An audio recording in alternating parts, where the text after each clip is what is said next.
क्योंकि उसके पीछे का एक्चुअल रीजन हम नहीं समझ पाए। एक्चुअल रीजन ये है कि 90% जो कफ होती है वो एलर्जिक होती है, किसी ना किसी प्रकार की वो एलर्जी होती है, इसलिए वो वापस आ रही है। किसी ना किसी प्रकार का वायरल इन्फेक्शन है। वो बैक्टीरियल इन्फेक्शन नहीं है कि हमने सिरप लिया या मेडिसिन ली और वो खत्म हो गया।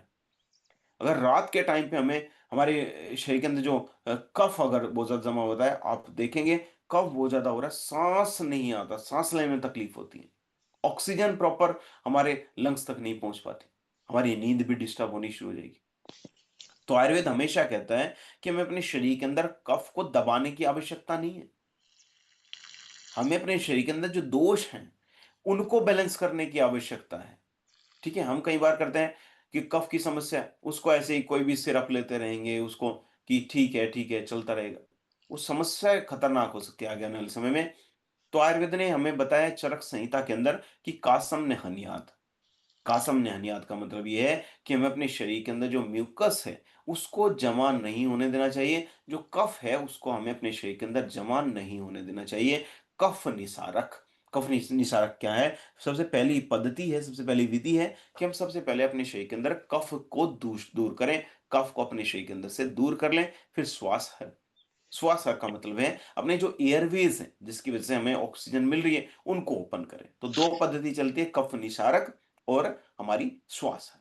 कफ निसारक, कफ को निकाल दें और फिर हमारी जो एयरवेज हैं जिसकी वजह से ऑक्सीजन हमें मिल रही है उनको हम साफ रखें, बस ओपन रखें।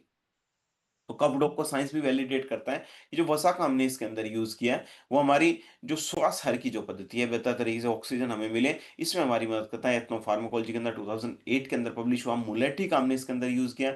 हमारे गले के अंदर किसी प्रकार की इरिटेशन है उसको दूर करने में हमारी मदद करता है। ड्राई कफ हमें होता है, सूखी खांसी कई बार हमें होती है, उसमें हमारी मदद करता है। पीपली का हमने इसके अंदर यूज किया है जो कि हमारे एयरवेज हैं जो कई बार ब्लॉक हो जाते हैं उनको ओपन करने में हमारी मदद करता है। कंजेशन डिजीज जैसे सीने में जकड़न जैसा हो जाता है, सांस लेने में तकलीफ होती है, इस समस्या को दूर करने में मदद करता है। तुलसी का हमने इसके अंदर यूज किया है, हमारे जो म्यूकस है जमा हो जाता है उसको क्लियर करने में हमारी मदद करता है। हमारे लंग्स का जो डिफेंस मैकेनिज्म है, लंग्स की रक्षा करने में हमारी मदद करेगा तुलसी। सोंठ का हमने इसके अंदर यूज किया, एंटी इंफ्लामेटरी प्रॉपर्टीज, इन्फ्लेमेशन को दूर करेगा।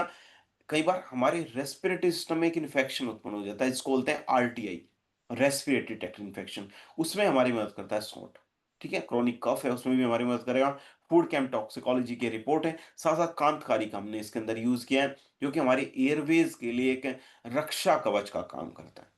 दालचीनी का हमने इसके अंदर यूज किया है जो कि हमारे शरीर के अंदर सर्कुलेशन को बेहतर करेगा। ये जो रिसर्च है न्यूट्रिएंट्स की 2020 की है। लौंग का हमने इसके अंदर यूज किया, एंटी माइक्रोबियल प्रॉपर्टीज है, माइक्रो ऑर्गेनिज्म से हमारे शरीर की रक्षा करेगा। पेन से हमें कई बार गले के अंदर पेन होने लगता है उसमें हमारी मदद करेगा। सोमलता का हमने इसके अंदर यूज किया है जो कि अस्थमा जैसी समस्या को भी क्योर करने में हमारी मदद करता है। ठीक है, ब्रेथलेसनेस कई बार हमें हो जाती है, सांस ही नहीं आता, उस समस्या को दूर करने में मदद करेगा।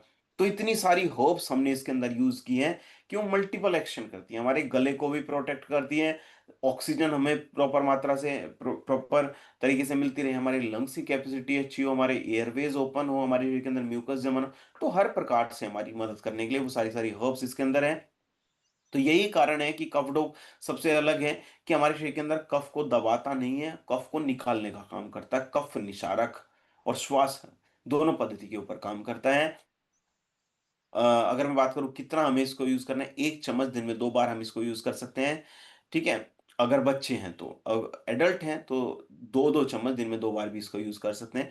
गुनगुने पानी में हम इसको यूज कर सकते हैं, खाना खाने के बाद हमें इसको यूज करना है। अगला है कार्डियोडोक